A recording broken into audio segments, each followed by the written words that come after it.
Welcome to Light Beyond the Ashes, the podcast where science meets spirituality and awakening becomes embodied. I'm your host, Amber Humphrey. Today's episode is one that will stay with you long after it ends. I'm joined by Austin Moore from Spelling More, a leading letterboard coach for non-speaking autistics and a featured voice in the upcoming Telepathy Tapes documentary airing in spring 2026. Austin doesn't just teach spelling. He teaches us to see non-speakers for who they truly are: intelligent, aware, spiritually connected, and here on a mission. And part of what makes his work so powerful is that his own spiritual awakening began through the very children he supports. Their communication didn't just open his mind, it opened his consciousness. In this conversation, we explore the truth that the world is finally ready to hear. Non-speaking autistics have been communicating all along. We just were not listening. They are not defined by their diagnosis. They are not silent. They are lightworkers here to show us the way. For therapists, parents, and educators, this is the paradigm shift. If the highest form of love is believing what someone tells you, then it's time we finally believe them. Get ready. This episode will change the way you see autism, communication, and humanity itself.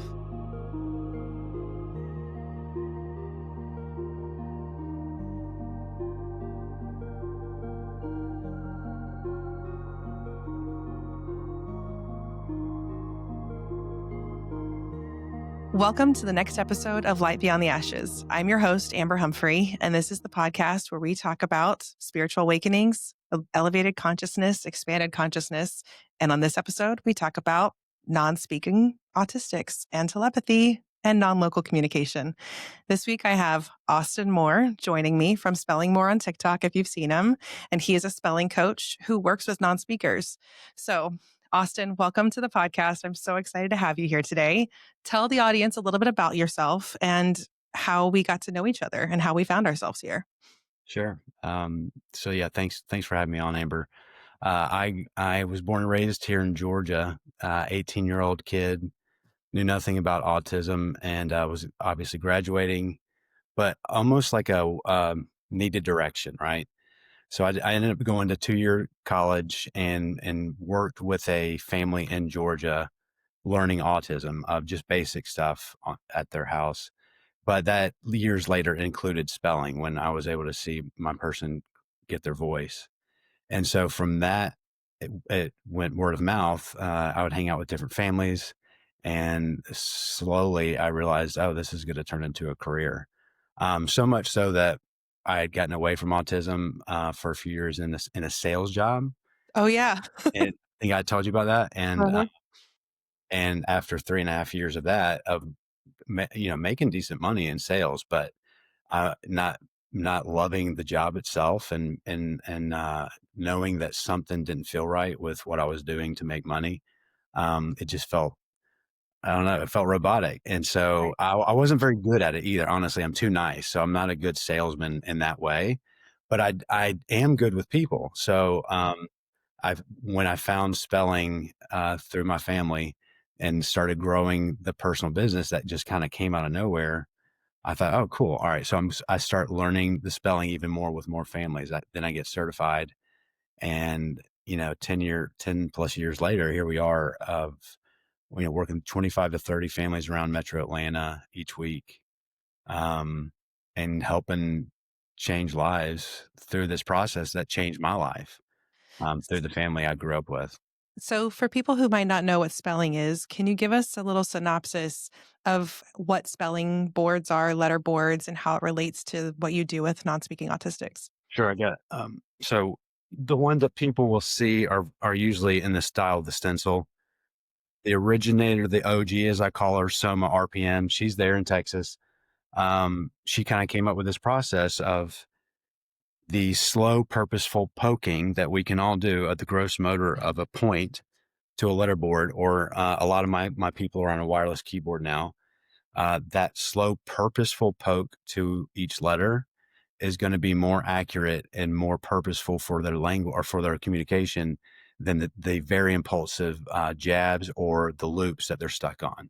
Okay. So she kind of figured out with her son that if you slow the body down and you work on first these known answers that you can spell together. You're building these, what I call bridges, from these things that we can letter by letter know together, build these movements together. You recognize patterns.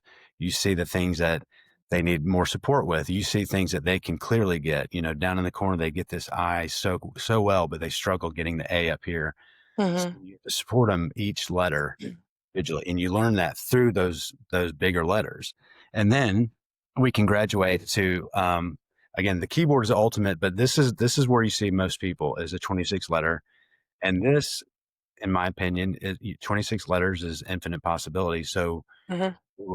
you have to get to this only through the correct process of those bigger known words.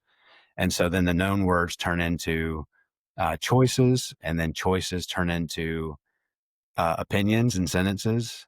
And then that becomes paragraphs and then ideas for businesses and et cetera. So now it would be different if I was coming at this with one story, one family. Mhm. Now that I've been doing this for 10 plus years, it's a pattern across the board that if you stick with the process, again, this is kind of the one that Soma took from, just a communication technique with their son that started working with other people. And then now we have different versions of it that kind of focus on, the speech aspect or the occupational movement type of angle. You can go wrong. Any of those methods of getting to open communication is what we're aiming for. Whether it's an AAC device too. Most of my people use their AAC device in a very repetitive and non-reliable way. So it's built with stuff that we throw in there. We think they want because they loop on it. They say the same thing Mhm. over again. Whereas a blank screen and a keyboard, my people can tell me their true feelings and thoughts about what their diet is and the textures they struggle with, or the flavors that are amazing, but they can't find themselves to actually chew the food. They have to maybe get it a different way. Just the smells are good enough. Like we just, the letterboards have just opened my eyes so much to the possibilities, as long as we give these kids the chance to work through their body issues and then just slow poke, one poke at a time. Uh, Yeah. kind of like my motto is that it's purposeful communication, one letter or one poke at a time. And then because it's a laborious process, Mhm. man, if they get accurate, it's opens avenues and windows beyond what anyone would ever think. So I think it's incredible what you're doing because I'm a pediatric occupational therapist and owner of Open Door Pediatric Therapy here in Houston, Texas. And I work with non speaking autistics each and every day. I've been doing this for almost 15 years as a pediatric therapist. And I'm getting more and more comfortable with using the AAC devices, the iPads that you see kids with, that have different, like, I want more, like, and all Sure. those repetitive phrases. Yeah. And we use them all the time. We have the, high tech and low tech AAC. And so Gotcha. we'll use them in different ways, but we don't yet use spelling boards. Mm. But when I found the Telepathy Tapes podcast first and I heard about spelling, and it literally rocked my world because I have a patient who was mine years ago, left because insurance wasn't covered, and finally came back to me. But in that time period, her mom asked me about spelling. Mm. And I kick myself sometimes because I immediately went to Asha's website to look it up because I'd saw it on, I might have even seen your video. I'm not even going to lie. It was probably your video years ago. And I was like, "Oh man, I'm sorry, mom. Doesn't look like it's supported by evidence, and Yeah. you know, it's got questionable, history." And so then when I listened to the podcast and that is brought up, it's an actual episode talking about these organizations saying yes or no, and you can and can't use it, and it being controversial to use the spelling boards. How does that make you feel knowing that you've seen it work? You've seen these children finally get a voice, and who are we to tell them that they're not worthy of being heard? Like, how do you navigate this Well, duality? I'm good at it now because when I first learned about it, I wanted to shout it from the rooftops Mhm. of look what it did for my friend. And then I saw all his inner circle, it's working with them too. And then you talk to people and they're like, what is spelling? Wait, you haven't heard of this? What do you mean? And I Mhm. know not every modality is going to work with every child, I have yet to come across someone who can't communicate this way, giving the proper time and the hard work. Even if it takes them 2 or 3 seconds just to get their hand going towards the letterboard, and it is so slow. It's Mhm. still, if their accuracy is there, it's legit. And so when I hear people that are skeptical, I come at it from a former skeptic myself, who when my person's mom told me that, "Oh, he's spelling, you gotta come see this," I was thinking right away, "Oh, sure. Like, we've been through Mhm. it all together, so I'll kinda humor and go see." She's like, "No, this is different." And Mhm. boy, was it. The day I saw him spell, I was changed. And so that personal connection made me a believer right away. So when I kept hearing the skeptics of, "Oh, you're holding the letterboard, or people are moving the letterboard," Mhm. there are bad practitioners out there. Um, I would like you to bring me back to the holding the letterboard and the energy down the road, but for now, I wanna say that holding the letterboard is a thing of contention. I understand that. But from my experience in this, that is part of the process that you have to work with. Mhm. Um, Setting the keyboard or the letterboard flat on the table, I've been told by many of my spellers, is like this dead thing just going flat on the table. When we hold that letterboard, we are like, boom, and the presuming competence goes into it. You hold this letterboard, you hold the keyboard, you have confidence in them, and you're creating something together Yeah, without even touching the board. You're creating this energy that you share. because I your don't, I energy don't is going through I it don't too. mind. I don't. I know people might hear me and say this sounds woo woo. Fine, but Mhm. I've done this enough to where I don't care anymore. This is what happens. You create this energy when you hold the board. You have to hold it still, though. That's the thing. Is my practitioners out there that are, I call it the locomotion. Like, no, no, no, don't be moving that board for them, because they can type. You have, as a coach, have to hold that thing as still as possible, and Mhm. you have to show people that their purposeful movement, letter to letter, across the board, what I call the symphony of spelling, when they're just boom, boom, going all over the place, it is 100% legit. But to a Mhm. skeptic, I understand, oh, they're being, they're being manipulated. I get it. Now, when people use the word Ouija board, that gets me Mhm. going, because all the things involved for everything and the accuracy to be there across the nation, across the world, for these people to all be spelling the same way. They're Mhm. so similar. And yet, that where's the data? Right. And I'm here to tell you right now, Amber, my people, my spellers are the data. Yeah. It is not this little number on a piece of paper. It is actually seeing it in person, being ingrained with the spelling community, Mhm. not being someone from the outside saying, I don't see numbers on a chart that prove this. Again, there's people that need that. Yeah. And I think in a world we're in now, and with the telepathy tapes coming out, Mhm. that data's coming. And when that comes, they're going to look kind of silly. And that's okay.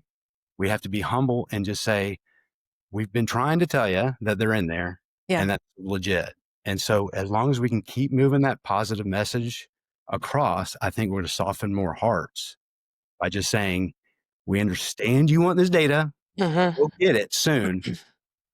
Even I do think that even some people that get the data will still say, they just don't want to believe. And those people are just, it's going to be hard to turn them around. There's so many on the fence, though.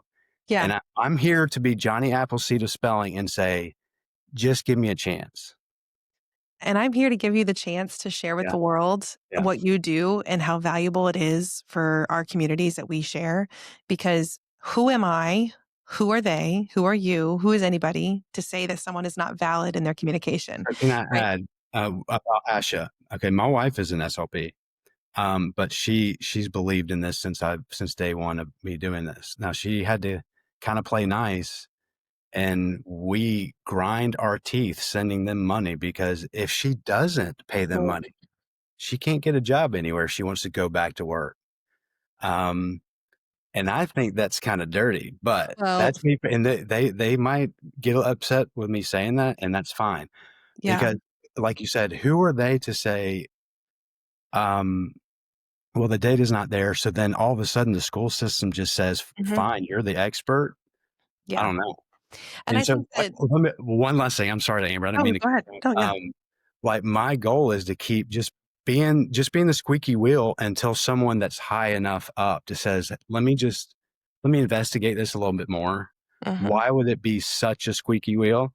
Mhm. With such a positive message. This is not, we're not trying to get any like, we're not trying to organize this weird shadow thing. We're Mm-mm. trying to expose the truth of these kids are fully in there. They're Yep. listening. And man, when they can start typing and communicating, watch out. I 100% agree with you. And there's actually an organization, a woman who created an organization. I see it all over Instagram. It's called Fix SLP. And they are working Oh, through, yes. Yeah. yes, yeah, they're a movement, right? And so many people are learning about them. And I highly recommend go check them out. I'm not affiliated at all. I just follow them myself and repost their things because I think that what we have seen is not necessarily been fair or right for a lot of SLPs. And I love speech therapists. I work with them each and every day and I honor their profession and I see the burnout. So I think that Yeah. that's its own thing. But if Fix SLP could also bring in total communication, and total communication means total communication, however you're communicating, whether that be verbal, gestures, nonverbal communication with your body language, AAC devices, or spelling boards, total communication means total communication. Yeah. And who are we to say it shouldn't be valid? Like that's just the Right. silliest thing. When you say it out loud, it is so silly. I would like to use an example that I might have talked about on my TikTok before, but my dad in 2020 was diagnosed with laryngeal cancer, right? Oh, yeah. So he had his entire voice box removed. His thigh was turned into his throat. He was cut from ear to ear, and it was an insane recovery. And he's a miracle. He's an absolute miracle because they said he had a few months to live. My mom's in the same situation, been told a few months to live. And here we are years later, my dad years later, and he's now cancer free and cleared. Mm, But in that, he lost his voice for a period of time until he got his TEP placed, which is like a device where he can speak through a button in his throat. yeah. And was my dad no longer non thinking because he couldn't speak? Or Exactly. was my dad still in there? My Right. grandmother, who had a cerebellar stroke, was she non thinking because she had a stroke and a hemorrhage to her cerebellum and she had difficulty communicating at times? Or was she still in there the whole time? And I guess because I've worked at Methodist Hospital here in Houston as a student, and I did my clinical rotation in the stroke unit. I saw people losing communication, but it didn't mean that any kind of communication of them writing down their thoughts wasn't valid. My dad had to use one of those little boards that you press the button and it just erases because that was the cheapest Yeah. communication device we could have that wasn't wasting paper constantly. Sure. And seeing how frustrated he would get with not being able to talk opened my eyes so much. Like he would throw it across the room when he just didn't feel heard. And it's like these children are having big behavioral overreactions because things are loud. Yeah. Things are too bright. There's too much touch. They feel everything so much, including our energy. Absolutely. Including our energy. And in the telepathy tapes, it changed my life. I tell every parent that I evaluate who has an autistic or like a possible diagnosis of autism to go listen to it. And the first visit, when they come back, they say it changed their life and then they cry. In the first episode of Presuming Competence, brought one of my dads that I evaluated and talked to tears. He Mm. goes, "I didn't know she was in there. I Oh, didn't know she was really in there until this podcast told me that she was in there." And I'm like, who are we to presume they're not? right. And when they start having these thoughts and they're spelling, let's listen. What is one of the most profound things you've ever had a speller tell you? Um, I think I would go with a theme. I mean, I have many specifics. I recently shared a few, but the theme of that body is basically it comes down to it's almost like you have your child, and then you have the autism that is parallel to your child. Mhm, And so my job as a coach is to always ignore that annoying, loud, loopy, mhm, fluffy autistic side that we know is it's just the body doing its loops. I mean, no different than someone with Tourette's, right? They mhm, know they're not supposed to say certain things or shout or, have the ticks, but they happen. And for some reason, we don't see that as they just happen to maybe control their speech a little bit more. So, mhm, but my point being is that when we see people out in at the grocery store, we see things that we don't understand, we just assume that they don't understand. mhm, So that being trapped in the body and that theme is really like the different specific ways that they all communicate. It's, I've heard, I'm in a rudderless ship, or I'm, in a car that has no steering wheel, that kind of the similar themes of just being, I'm a passenger riding around. Mhm. Oh, my body does its own thing. And then every now and then I can get my control, but then most of the time it's just the body doing its own thing. So, Mhm. um, but that was so important for me as a young coach to be told that by many people, many of my students, or my clients at the time, that it helped me see that when they do something that I used to see as intentional, or they're not paying attention, it's just they can't get their body to start doing what they want it to. And so I need to be the coach to get them moving. Same with the spelling. It's the initiation with spelling is so hard. And so everybody says, why can't you just put the keyboard down and have them go at it? They might just sit there and stare at it. Somebody's going to have to initiate. And again, the funny part to me about the whole prompting, it's frustrating because even take the letterboards away. What are you doing to that student all day prompting? They can't, a lot of our friends can't do much without a prompt. And Mhm. so because we direct the prompting towards something they don't think they can do, um, then all of a sudden it's a path of least resistance, right? It's like, oh, they can't show us, so we're just going to keep thinking this way. It's a stubborn way of thinking. I don't know if I explained that the Yeah, best. you did, and I think like I'm immediately getting my own world, right? Like my OT world is popping up in my brain of how it relates. So we do things called verbal cues, tactile cues, visual cues, right? Does that take away from the level that they actually were able to do it with a minimal, moderate, or maximum verbal cue, visual cue, tactile cue? So, for example, if a child needs to um, draw a letter a certain way. They have to start the letters at the top. I'll give a verbal cue. Where do Mm, we start our letters? And they'll say at the top. So I gave a prompt. And then what yeah, do? They just went from writing at the bottom to writing at the top. exactly. Then I have a tactile cue for how do we hold our scissors. I'm not going to really like hand over hand all the time because I want you to eventually get that skill. I might touch your hand. I might Yep. touch your elbow to bring your elbow down close with your body. And now your thumb's in the upright position. Do any of those tactile visual verbal cues take away from the skill? No, Yeah. not even a little bit. It's them still doing it. And in Yeah. fact, I And have goals to grade from max to min assist. And it's like, it's the same thing, but different. And why is my career valid and then yours would not be? It's just the silliest thing ever. okay. So, no, you made a good point. So let me do a demonstration. So I'm just going to use the example. We got letters A through I on this board. What I am doing with a beginning speller is, okay, I walk in. This is actually what I would say to a new client is, I'm Coach Austin. I'm going to take my pencil with a sheet of paper. I'm going to write down Austin. And this is Soma style, right? You're alerting things. You're getting, Soma can explain all that way better than I can. You're basically setting off a red bell and or red alarm in their head saying, all right, I should pay attention. He's writing it down. He's spelling out loud. Let's make sure I pay attention to this word. And then a few minutes later, I'm going to bring him back. Okay, let's spell my name. My name is Coach what? And again, this is the first layer of presuming competence. I said my name out loud. I spelled it out loud for him. That's two layers. He probably heard the pencil, right? Or the pen Mhm. writing down. Their audio is so good, so they're paying attention there. So they focused in on that. I know you were listening then. And again, this is from years of experience. That's usually the first pushback I get from the parents. Are you sure they were listening? Yeah, Mhm. they were listening.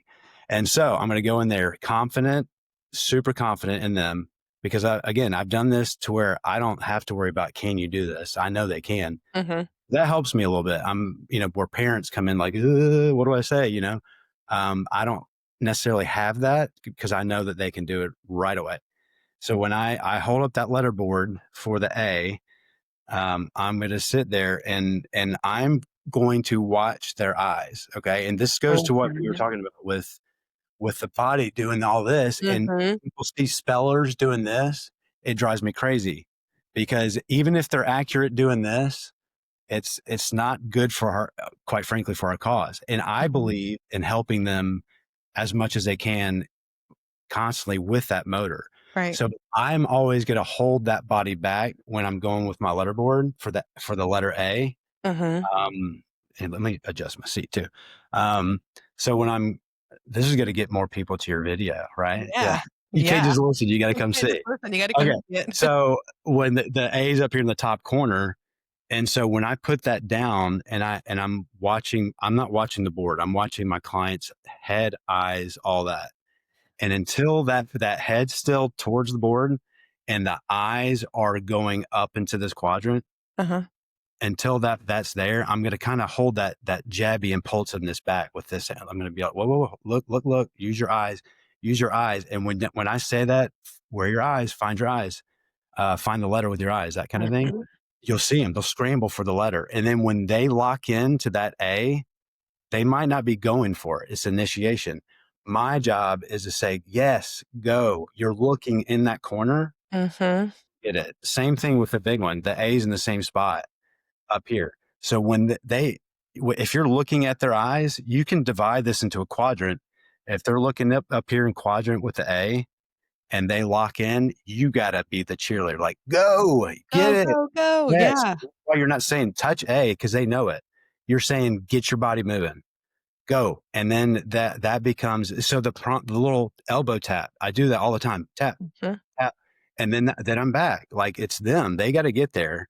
But that little tap and then back away, then they go and get it. I'm like, yes, that is a purposeful jump to the A. Yes. And then for the prompt people that are so crazy about the prompting, over time that be like, hey, where's it at? Good, go get it. And then this little thing disappears. Mm. Then it turns into, okay, what's the next letter? I'm not even saying anything, right?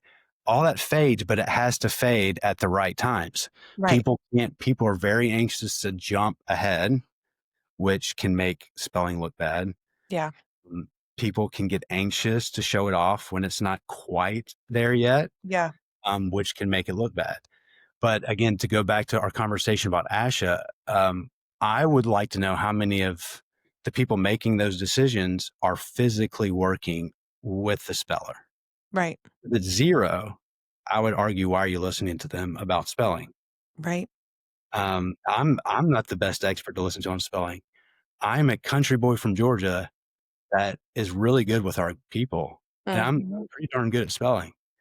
Um, but there are people that have good ideas and can explain it more in a scientific way that people should probably at least listen to.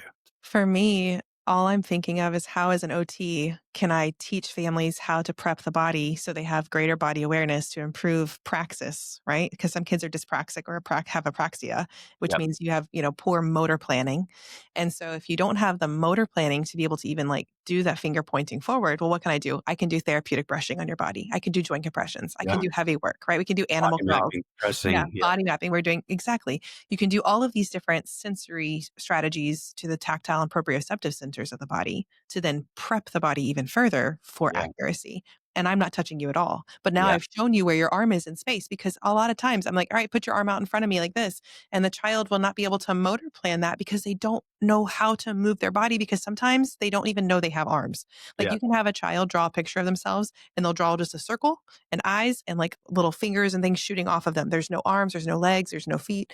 People who have poor body awareness, whether they're neurodivergent or they're not, they just have poor body awareness. They sometimes don't know they have access to the same skills that you and I have, and we just take for granted. But Yeah. if you have a stroke, you might lose that skill. And you were the same person you were yesterday in this day, but you now have a brain bleed that is now causing you to not understand motor planning, motor movements, and speech Yeah. patterns. And I just think that if we can just break this down to the fundamentals of the human body and the human experience and how all of us want to be heard, all of us want to be seen, all of us want to feel valued. When I tell my non-speaking children, I see you, I know it's hard. I know you're having a hard day. I'm right here. You're safe. The way they look at me with love and comfort and they settle into my body and they hug me because no one who's doing that all day Right. long, if not their parents. Are teachers doing that? Are bus drivers doing that? Are the aides doing that? Are the therapists at school doing that? Are the principals doing that? Which adults and people who are in their life who are supposed to make all children feel seen, who's doing that? Right. right? Or are we just presuming that because he moves his body in a really strange way and he flaps his hands and he goes, that he doesn't have anything going on? That is Mhm. the worst thing you can ever presume, is that someone is not competent, Right. because the physical body is unruly, which is what these autistics tell us. I have Yeah. an unruly body, but it Unreal. doesn't mean I'm not in here. It's such a good word. Yeah. Yeah. So, with all of that being said, I feel like now we kind of need to dive into the expanded consciousness part. Did Yeah. you also, like me and so many others that I've interviewed, have a spiritual awakening or an elevated consciousness expansion for yourself, where everything kind of shifted and clicked in to where you knew that not only could these kids spell and presume competency, but maybe we had non local communication or the Mm. gift of telepathy that Mhm. kind of came out of nowhere or caught you off guard? Yeah. So my spiritual awakening actually comes later. Mm. So early in my career, when I had expanded into many clients, I had a situation where a client of mine who I was a powerful speller with, right before I met Houston, in fact, because Houston was really the guy that I would him and Katie or Katie and I would run our own little experiments of like, hey, how is this working? Like, what can you transfer? What's going on?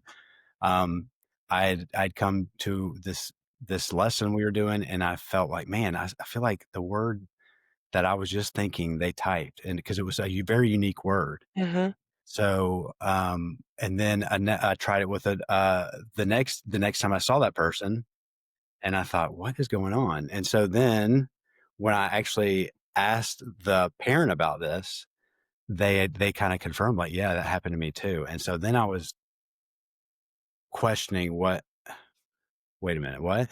And so I saw it with a different person, right? But it was almost like this little the test that they probably will show in the film is probably something similar to what I would do, where I would kind of just randomly think of a word, something, and tell them, "Hey, my intention is to see if you can think of what I'm thinking." And When you I say the film, you mean the Telepathy Tapes Documentary, the documentary? Uh, documentary. I can't speak on that exactly for what she's got in stores, but I'm excited. yeah. But what I would do is you could do a textbook, random page, pick a word, all right, and tell your friend, "Hey, this is what we're gonna do. I'm not gonna say the word out loud, but I'm gonna think about it." And then I would go, and it might be a typo with the neighboring letter, but it's 5 or 6 letters out of 7 or 8 letters were exactly on point. And so that's when I knew this is bigger than anything I could have expected. Mhm. Um, and here's a story I've never really told, but I went to a conference early on when I was learning how to spell.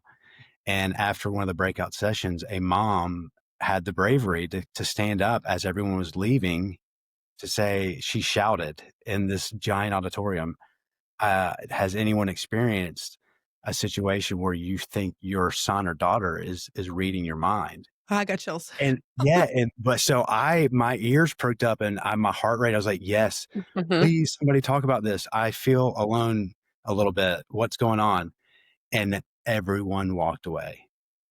It was like zombies walking away. I was like, "What is going on? Why?" And I was looking, waiting, because I was just a young coach, and I'm thinking, "I don't even know if this is real yet." But when she said it, It it kind of resonated. like I got just like you, like I was like, "Whoa!" I got elevated. And no one said a thing, and I was like, Oh. "Wait, no, what's going on? Come back, come Come back. back." Do you Yeah, know who she is? but again, I didn't really have the bravery or, did I know to go up to that mom and be like, Yeah. "Hey," but I was scared, and so that's kind of the thing that is coming with a lot of these people that experience it, is they're scared to talk about it. But if I my truth that I just told you is the exact same with every one of these people in Mhm. our podcast, documentary, or online around the globe, how do people see that as, "Oh, it it's not their word, it's a conspiracy, they're being manipulated," then that is one elaborate Oh, manipulation yeah. with very little evidence of that being the case. So it's silly, but the skeptic mind is going to always fight their hardest to disprove. It's no different than some people's politics, right? It becomes a religion. Mhm. if it is their livelihood to disprove what we are doing, I kind of understand that. But It's if you're doing, programming. It's if you're do right, but if you're against this movement of spelling and you feel a little bit like, I don't know if this push against them is 100% right. If you're listening to my voice and you feel that way, there's a community that is expanding so fast that is accepting of all forms of methodology. All people that were on the same side that I was were, oh man, I was wrong about that. Let me Mhm. look into my instincts that I've been, my gut, when these kids do something amazing, but they can't say it. I'm like, I feel like you're in there and you've kept those thoughts to yourself. They're legit. So trust your instinct. Thank you for that. Like, when you first had that child read your mind, was it, like, startling to your nervous system? Were you like, "Wait, is there more that I don't yet know?" Did it kind of Um, start that deprogramming of your own skeptical mind of, "Wait, is there something I don't know that I need well, to know?" not necessarily. It was a slow roll because again, you're spelling these known words together. And Mhm, here's my, um, I think that's part of it is you're learning these patterns, right? And so as you're doing this, it felt kind of natural, but it was this particular word that we were spelling that one time, mhm, that it was kind of a choice. So they were at the point where they could choose a certain word from a big collection or their own word. And it just so happened to be the one that popped in my head. And that's key. We can come back to that about popping into my head. Because that's very important. Um, and so then when it kept happening with different situations, and then other parents would yeah, admit it. They would reluctantly admit it, like, "Yeah, this kind of happened to me too." That's when I started diving into asking the actual spellers what's going on. mhm. Yeah. Yeah, I had that several parents tell me once I started talking about this openly and, like, taking away the stigma, and I'm like, "By the way, we're energetic beings of light, and we have toroidal fields of energy, and he can feel your energy, I can feel your energy. It's a lot. I can tell you're dysregulated. I love you so much." Like, I'm like, "He's feeling you too." And she's like, "I know, like, I'm so anxious all the time. I'm so worried. I think he can feel me, and I can hear these things, and then he'll say things like, 'Mama, it's okay,' and I haven't said anything." And then I've had this one mom who she's like, she'll come up and she's talking on the phone with someone. You can't hear who it is. Yeah. And he says this non-speaker, we started doing tuning forks. I told you about him. We started doing Yeah, tuning yeah. forks on his throat. Right. And now he's completely verbal. He doesn't use AAC at all. He went from non-speaking to AAC to verbal within a very short period of time. The tuning forks really changed things for us. And when she said that he knew who she was talking to on the phone and what they were talking about, she was like, He's reading my mind. He's not in the room. How does he know these things?"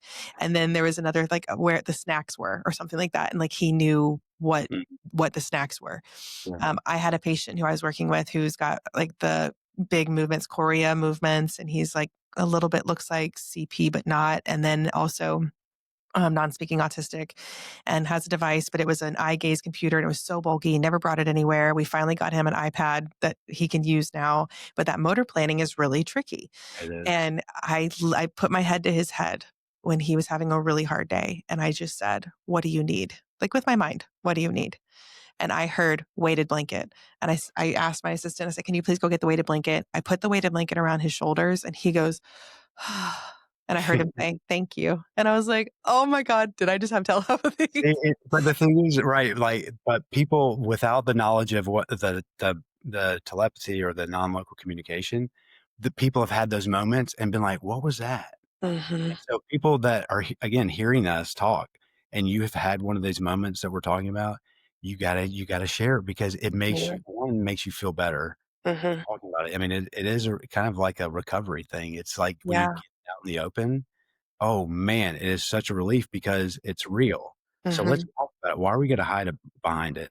Um, and it's gonna be shown to be proven anyways with the science Mhm. and quite frankly the technology. That these computer brain interfaces are real.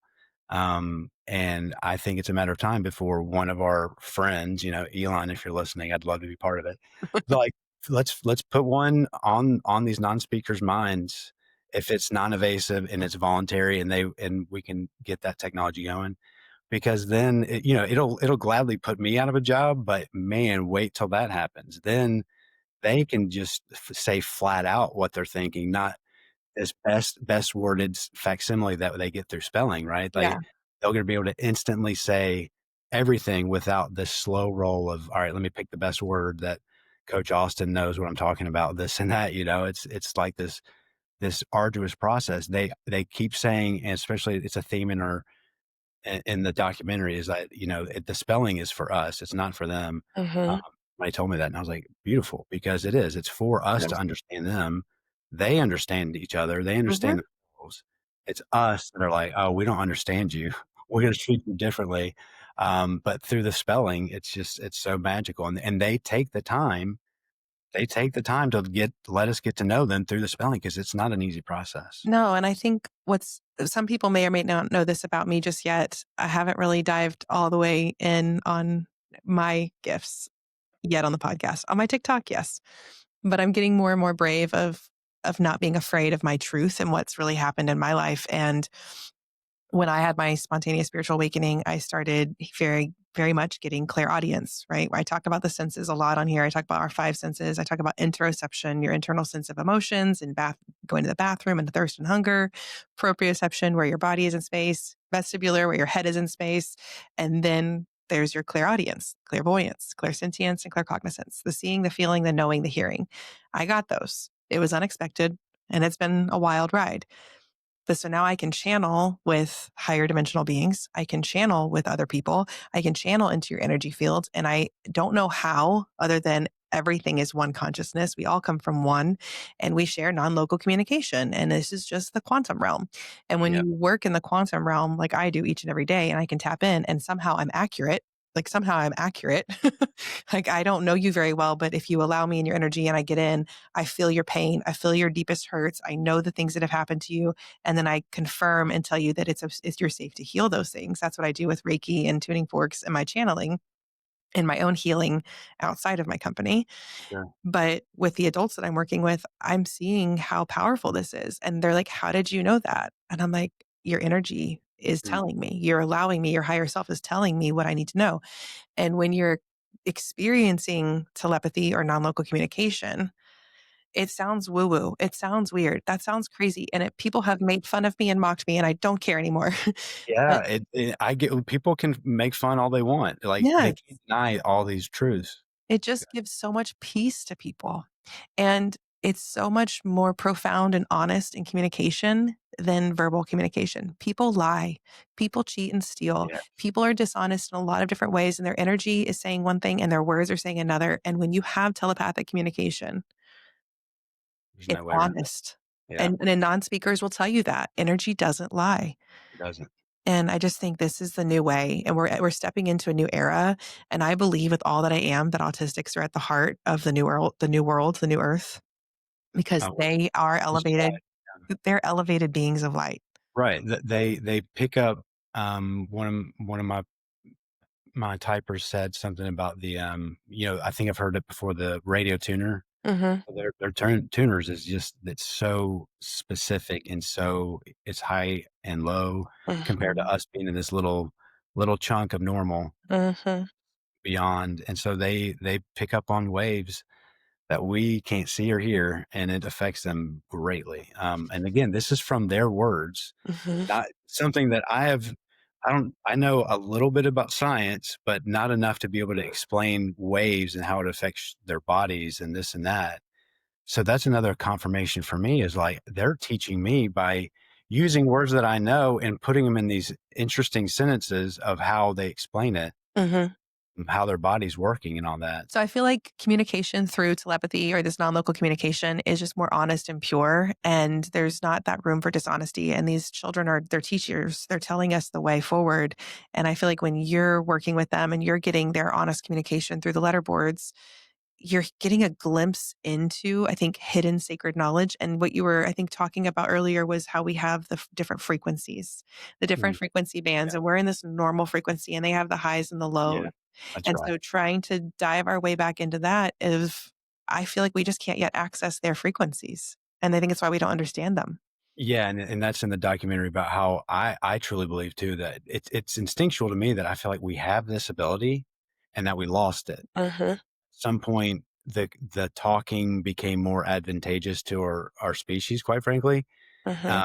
for whatever reason. But I think that when we first were moving around, no different than birds in a flock that can move in a microsecond with each Mhm. other, that we were able to communicate in this way, and that atrophy, we know that is real. Atrophy of anything, if you Yeah. don't use it, you will lose it. Lose. Mhm. And so if we start doing these, sounds and clicks and all this other stuff to start talking, and then all of a sudden that becomes, a little bit more settled, we can also hide things that way, right? Mhm. Maybe the lie is what started all this, is that Yeah. know, we I wanted think to hold things back, so we started trying to say things. And I think that, like, even just knowing, like, how we're bombarded by frequency that's not always keeping us in resonance, it puts us in dissonance, and you can see the chaos and feel the chaos. I Yeah, think a lot of things are intentionally distorted because knowing the truth of the human body and the capacity of who and what we really are as divine, sovereign beings of light that are here in a human body to experience every sensation, every emotion, every type of life experience to grow the consciousness. I think that we're at this era where we have this beautiful moment in time that we've all been waiting for, or a lot of us have been waiting for the truth to be revealed. But the truth, I think, is going to look different than what we even thought it was. yeah, And it's conversations like this that open minds of other people. yeah, And so to go back to your spiritual awakening, you kind of started having that moment of listening to these telepathic moments happening. But yeah. how did it continue to evolve in your life to get you Great. here? Great question. And thanks for getting me back there. So as I experience this with more and more people, this is not every client. Okay. I need to say that. I only had this experience with very powerful spellers who had, I think, gone through that journey. I think that there's something about the spelling that gets you there to that point. So I haven't experienced this with every single person. It's actually like a pretty low frequency percentage if people are looking for data that I've experienced this with of the hundreds that I've done it. But Mhm. way enough to know that this is, for me to believe her from the first person. And so when I talk to other practitioners, that confirm, I just think it's the ones that aren't quite there yet, just haven't gotten to that point with their communication. Right. So it's they reach this paramount point to where something clicks between them and the practitioner or the mom, and then it just becomes automatic. And then Mhm. said that symphony of letter to letter, you get this feeling that like, oh man, this is it. Like Mhm. we're communicating.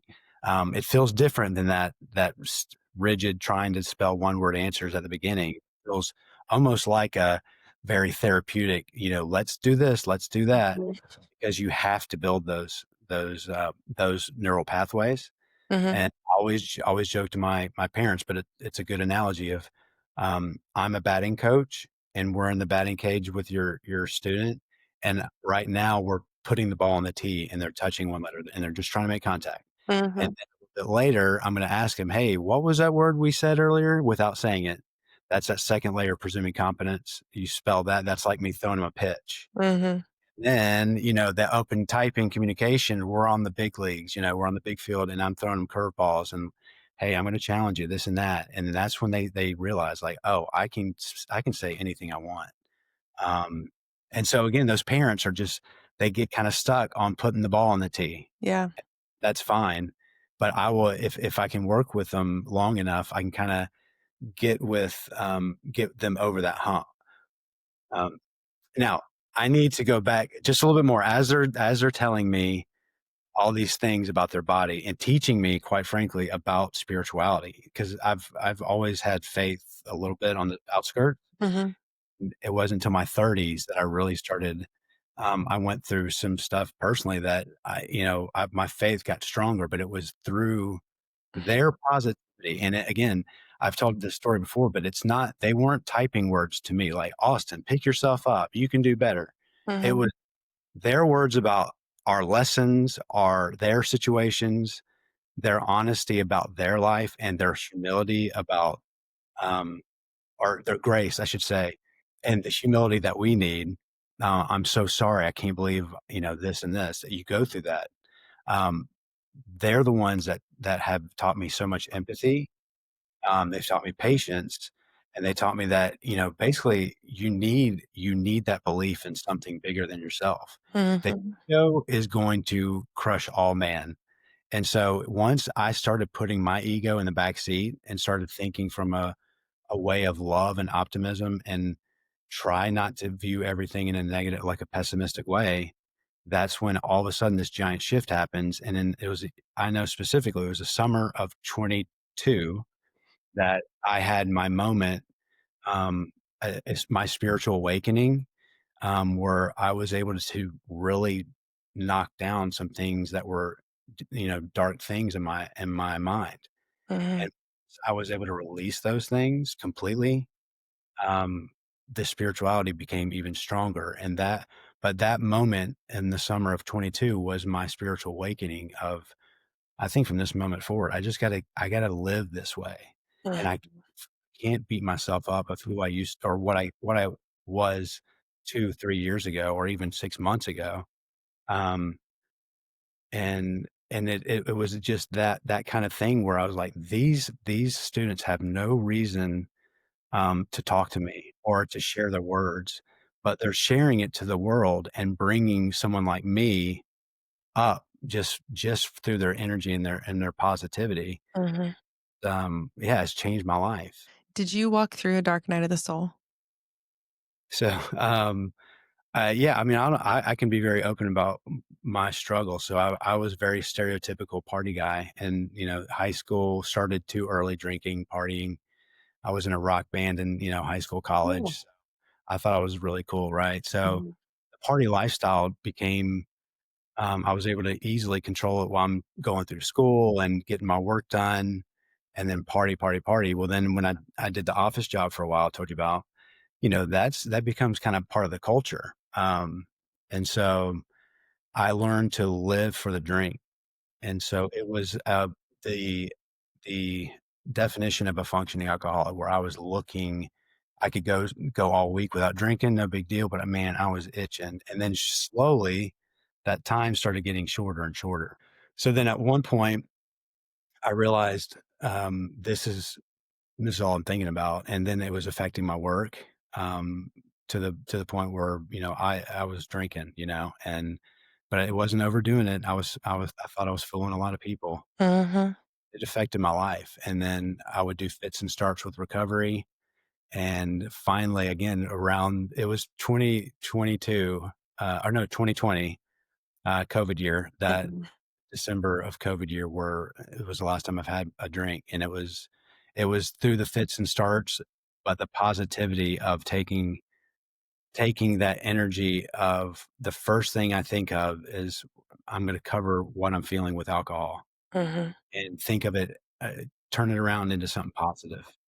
And again, I did this through recovery, but I did it through just learning through other people like yourself of like, when you feel this, you should, lean into it or you should reject it, this and that. And I'm like, oh, okay, I kept everything inside. Yeah. And so I learned how to express the way I'm feeling. And that this was in recovery too, talking to an actual therapist took me to age 35 or 36 to talk to a therapist. Getting things off my chest. It gave me a little bit more bravery to talk about what we're talking about today. Mhm.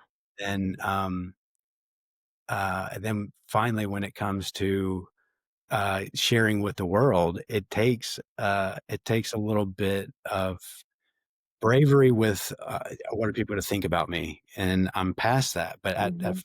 I don't want people to know I used to have a problem with drinking. Mhm. Now I know that my story is going to help other people, so you have to pass it along. Um, Mhm. as part of recovery is telling people how you got there and what worked for you. And those groups got me to this point to speak to you. And so, I'm so grateful for any information that I've given to anybody that's helped them. But if you think that my story or any story you hear resonates you and you know that you need to kind of go out and seek that help, it's that first step that you got to do, and it does get easier, I promise.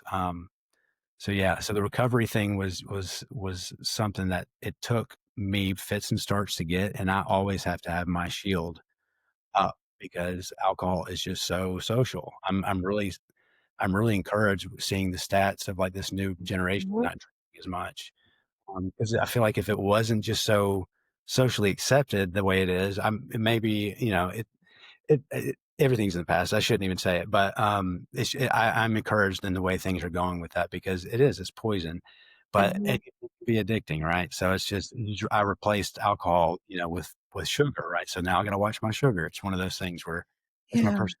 Thank you so much for sharing that honest, vulnerable truth because I'm you're my second male that I've had on the podcast, and I have a few more scheduled. And I just think it's a really beautiful time for men to speak up about their struggles because there's been this programming of like ego and bravado of I have to be tough, I have to be a provider, I have to be the one who holds it all together. Men don't cry, right? This Mm, whole mindset of what a man is versus a divine masculine and a divine feminine and like embodying those things versus feeling too much to one because every person should be balanced divine masculine, divine feminine. And then you might have more that's like I present more divine feminine because I'm just very nurturing by nature, but my divine masculine like is more in control. When I'm just in my masculine, I'm very like angry or I want to control everything and that's not healthy. And so there's the different shifts of energy within yourself that you identify when you're in the spiritual healing journey. And I think that if people could just understand that a spiritual awakening is deep, profound, somatic healing of the body, mind, and soul and finally reconnecting the heart with the mind versus letting the mind control and just saying, we're going to numb everything. It doesn't feel good to heal. I don't want my heart to break. I don't want to feel these thoughts and these feelings. Like there's so much shame in healing and also not a lot of space for us to heal in this society. And so then when you see all the different commercials for all the different beverages that you can buy for the big game and all those different things. I'm not sure what I can say and can't say with like branding, but you know, we're always tied to drinking around football or around going out and all these yeah, different things. And so it's normal. Like it's normal to that was drink tough all the on time. me. It is not living that way because Yeah. I shitted alcohol with everything. Yeah. I mean, I'm a huge Georgia fan, so, like, tailgating, all that you ju and what I had to learn through many years of recovery, because there were many times I slipped up, or I thought my ego, my doctors gave me a clean bill of health early on. Mhm. "Oh, well, I'll do it differently this time." And our egos don't let that happen. It comes Mhm. back even worse every time. Yeah. And so I finally let go of that thought of, like, "Well, maybe I can try again." No, I can't. I have allergic reaction to alcohol to where I'm going to have more than one, and then it's gonna spiral me into wanting more all the time. Mhm. And it's like once I finally got over that hump with that, positivity, and then 2 years later, that big jump leap on it was a mountain in North Carolina that kinda set me free spiritually. It was like, "Here we go." And Mhm. since that moment, everything in my career and everything in my personal life, my family, like, everything there's bumps in the road like everybody, but man, the trajectory is through the roof, and Mhm. I'm not turning back. Yeah. So, I mean, just think like you were doing sales, and something that was not fulfilling your soul or giving you purpose. And now you are part of a huge movement of being a part of the Telepathy Tapes documentary and that tribe. And I think that's a great opportunity now to say, look how far you've come hmm, and how yeah, proud you should be of finally choosing yourself. yeah, Because now, when you were listening to your higher self while you were mowing the yard this summer, you got a genius idea mhm, that came to fruition, like you said, within 10 weeks. So I'd like for you to tell the viewers about instant yeah, manifestation sure, and the thoughts that you got. yeah.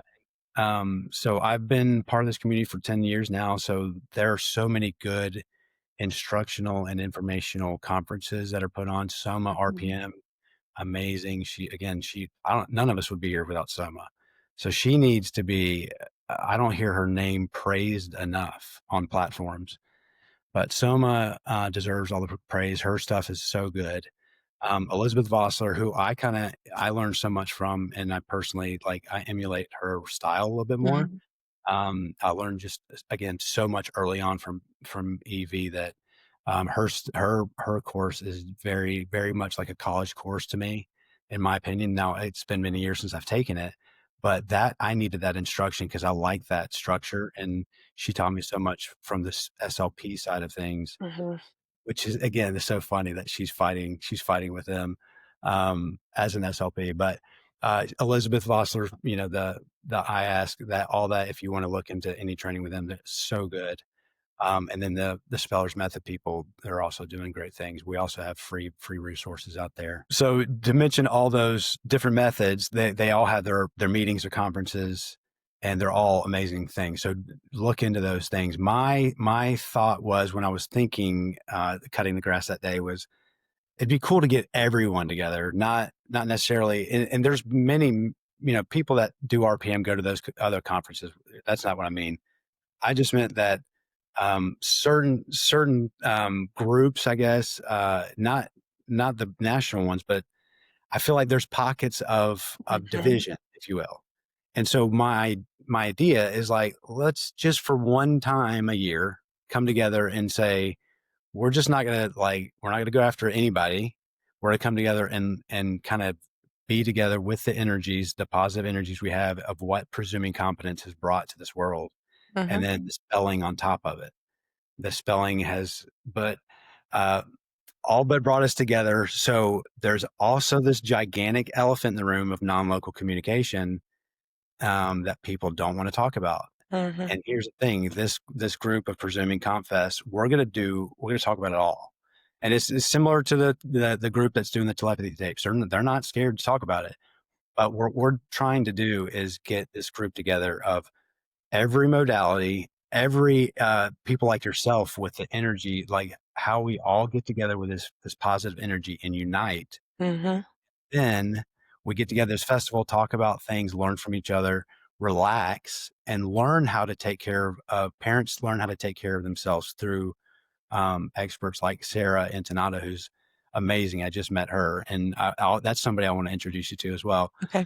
Um, that she's an expert in talking to these parents as a mom herself of a non-speaker, but as like also this expert of, you've got to take care of yourself, because Mhm. if you don't, then it's gonna be tough for your non-speaker, because they're feeding off your energy.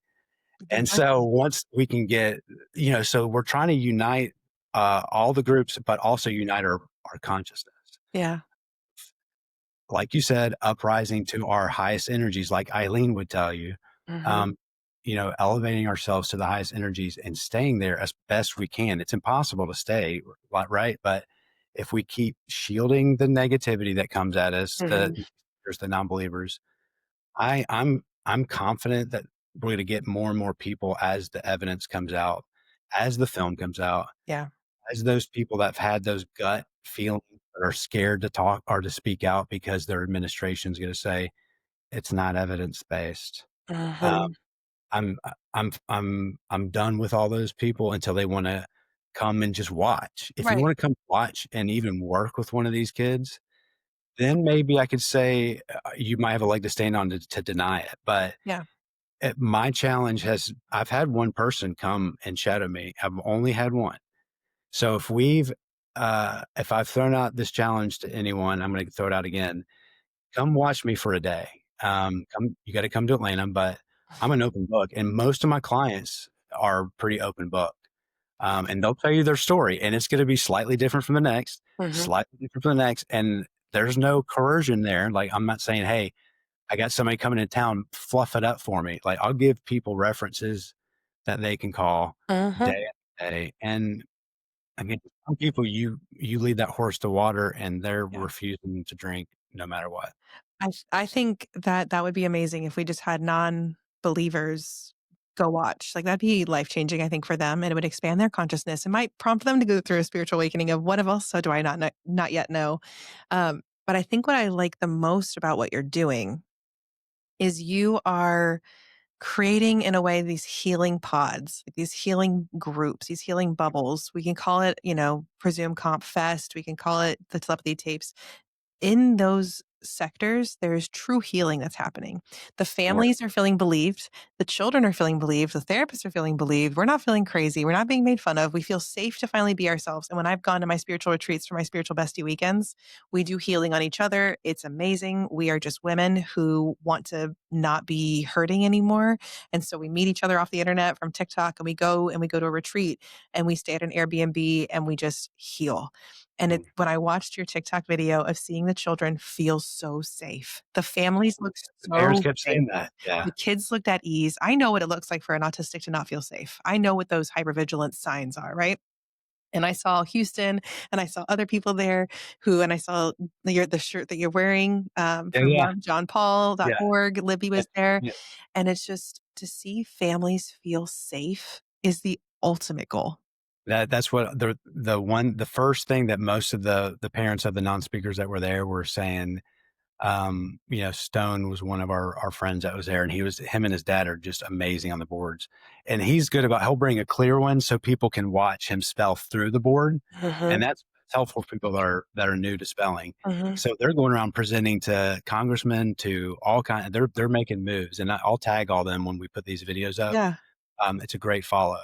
But he was there and just his input. But the first thing his dad says is like, he just feels so comfortable being able to, Mhm, communicate with everyone openly and the other ones would say, oh, we don't feel weird. We don't feel like we have to mask anything. We mm-mm, can be ourselves. mhm. And there's definitely plenty of that stuff out there already. This is just again an idea of a different, not a conference, but a festival, because I want to get like people with music, art, everyone involved, Yeah. to where we're keeping our non-speakers active during the conference. Or again, I call it a conference, active during our festival, our time together, our Mhm, learning energy time together, and then have the educational piece that again is smaller groups, more micro focused. And then different, it's not just spelling. Okay, we're going into the energy, the meditation, mhm. the healing, the addiction. Quite frankly, I think that would be a huge one. Absolutely. Just different, going at autism at a different angle, and being refreshing, and not hold back on what we're talking about ever. No matter how like clinchy we might get about a conversation, I think that if we approach it with love, it's gonna be more positive moving forward than trying to stand our ground and dig in. I cannot wait to be a part of a future Houston Presume Yeah, Comp Fest because yeah, I can see it coming and I see how like I've identified this little niche group of people who are not being addressed in the healthcare field, and right, that is parents of children who have special needs, yeah, or caregivers rather. Because it can be a grandparent, it can be an aunt and uncle, a family friend who took custody of a child. Like, it can be anybody. But what I've observed is that they're really dysregulated themselves. And it's not always easy having a child with extra needs, right? It doesn't matter. Like, I have a child with extra needs and she's not autistic, but she's got a lot of sensory needs. She's got an occupational, physical, speech, and feeding therapy now. And she looks normal. mm, But she struggles. And I feel dysregulated sometimes. I feel overwhelmed by the crying and the big emotions, and I'm an OT who does this for a living. right, Like, if I struggle, then how are other people struggling? And I think that it's maybe one of the things that you and I can work on is having a component of the festival being for parents to get some healing because I work on nervous system regulation through the vagus nerve, through Reiki, and everyone I work with parents right now and every single one says, I feel so relaxed. You're the highlight of my week. I can't wait to be like here on a Wednesday with you because I just feel so much better when I leave because I remind them about their own presence. I remind them that they matter too. Their yeah, children matter, but so do they.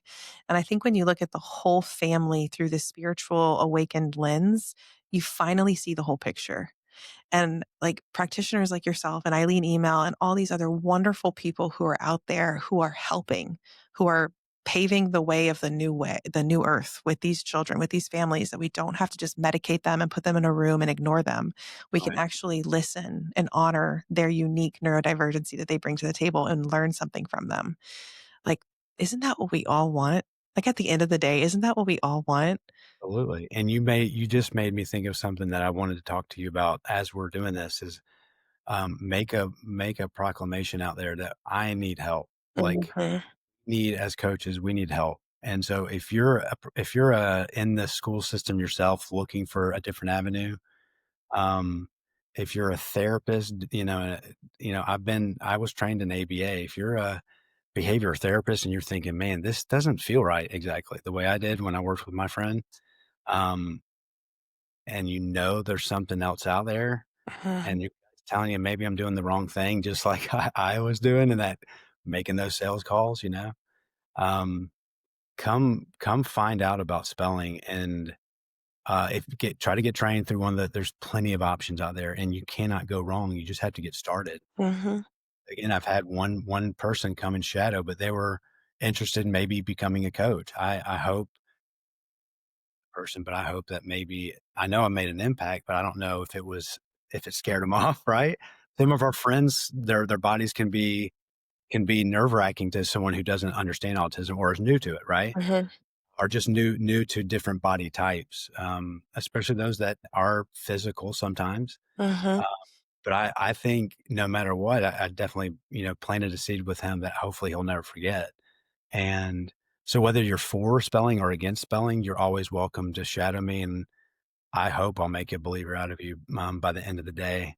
Oh, If not, in the future, if we're doing something and you see that we're coming to your town or whatever, or hit me up on Instagram, TikTok. I don't care. I answer all questions. I'm pretty straightforward. If I don't know the answer, I'll get you to someone who does. yeah. I'm not the expert that knows everything. I'm the expert that knows my experience, and my experience is pretty varied. And so it's gotten me pretty far just from their words have helped elevate my career because I feel like that's what God's put me here to do is to be their a tool for them to get there. And then I'm having these parents that are getting ideas for their people to have businesses and just something beyond that, which never would have happened if Right. I hadn't have seen my friend spell that day, or just been introduced to them way back when I was 18. Right? Who knows how far our paths are supposed to go? I just know it took me a while to realize there's my path. Let's Yeah. get on. Okay. I'm so And happy that you found your path, Austin. oh Where can people find you on Instagram, TikTok, or a website? Anything to kind of yeah. maybe seek services or to learn more about what you do? Sure, it's actually good timing. So I've finished we are finishing up the touches on spellingmore.org. Okay. Um, and that'll be kind of a landing page for now, but it is finally getting close to launching. Should be any day. But the same spelling, SPELLINGMOORE, spelling more, my last name at Instagram and TikTok. I have all over, but those are the two that I basically focus on Instagram, and then I'll kind of throw a TikTok in there as the same video kind of thing. Mhm. It's so much of being a family man is I don't know how people do it. It's so hard being a content creator and also working full time. Oh my gosh, it's fun though. Like that's part of it, Amber. Though that I found is ever since I invested in the people online, Yeah. it's like my energy's grown. Like I'm like, holy cow, that is so much potential out there and so many people lost. And if you just take a second to be like, hey, I understand where you're at, keep going. That like it's made I've made so many friendships. I'm making these cool where I'm mixing music with people and Oh, I love like it. like you said, the chance of the documentary, I never would have thought that, but it was because of the relationships that I built and built through love and just understanding that they believed in me too. To where when that question came up, hey, who's a practitioner we should trust with getting this brand new speller up to fully communicating? That was my challenge. And so when people tune in, I am very proud, and I think I put my best foot forward for spelling. And God knows, I hope that this changes so many lives, or just changes minds. It's Mhm. already changed lives. Spelling is going to continue to change lives, and the people that are negative about it, you can be negative because they can't stop us, right? Our energy is just it's the negative people can just keep going. Um, I'm I'm going to keep chugging along in this direction, and the fact that you're feeling it yeah. to that much emotion, Amber is I get it every day, and that's what keeps. I had a mom crying yesterday, and I'm like, yes, I make I've people done cry. my job because she saw her son for the first time. I mean, it's Yeah. and she believed. She didn't, then she did, then she didn't. I kept telling her, believe, believe, believe, and boom, she saw it yesterday. And man, I get chills talking about it. It was a powerful moment where, she's coming and grabbing, hugging my neck where I'm like, oh man, it was a powerful moment. I And I just see it over and over again. I just feel so proud to know you, and I feel proud that you got through what you got through to get here in this moment to help even more people because yeah, we're both like, I'm limited to Houston, you're limited to, Atlanta, like just physically, I can only help so many people in a week. Sure. But our Yeah. words and our messages Yeah. and our knowledge can spread far and wide. And I have seen children go from, oh, makes me so emotional. I've seen children go from feeling really low and like no one sees them to lighting up a whole room and smiling and just wanting to come to work. They're come to my work, to come to therapy, and they're playing, and all we did is love them. Like, the Mm. only thing that I shifted was it's part of my team's mentality is that you will love that child. You will love them like they're your own. And when Yeah. you love people, they Yeah. feel it, authentically love them, not just fake love them, like really love them. I watch them come to life. And that's all this really is just I love you enough to believe you. Yeah. And to that point, people that are trying to disprove spelling, who might like force themselves down into us as a spelling practitioner, they're going to know that, and it's going to be a disaster. And you're going to be able to say, "See, look, it doesn't work." It's because you are not being honest in your mind or what you're trying to do, and they can feed off it. So they're like, "Why would I show you when you don't believe me anyways?" Right. Mm, so that's the frustration will continue. But again, as I go to that place, I've now switched my mindset to don't let that bother you. Keep moving, and it's worked. So, do you have any parting wisdom for the collective who's listening to this or watching this right now for just a message of hope moving forward? Yes, I would say if you can just take my story and then go and do more research if you're unsure or if you don't believe it fully, go listen to other parents that have been through the trenches, the hard work. But then notice how that story is kind of similar to this other story in a different state or in Great Britain or in Australia. And it's like, how could these families know each other and be trying to like manipulate this system, right?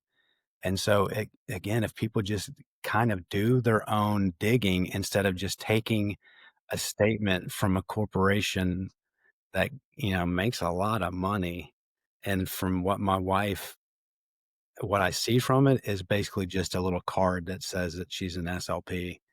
Um, I don't see us going to any gatherings or any perks with being part of that organization, except that they're the gatekeepers to what is real communication. And to me, that's pretty whack. Mhm. So, anybody at the top that's listening there, come on down to Atlanta and we'll show you what spelling's about because it's legit. Yeah. I know you got to protect some things, some all that good stuff. I think that we're here to change minds and open hearts. And Yes, I that's all think I want to do. I thank you so much for just putting yourself out there and putting out all this stuff that could be controversial and just Yeah. we're not afraid anymore. We're just not I afraid. that's I even 2 years ago, before I even had the opportunity to do the documentary, I was scared to talk about it. This is all new to me, but man, every time I talk to somebody new who I can say, "Oh, thank you for letting me talk about this openly." Mhm. Again, it felt so similar to my recovery that I thought, "Oh, people have to heal from this." Mhm. It is a big thing for you to experience it. Mhm. And man, it's cool, but it can be scary. So I get the timidness.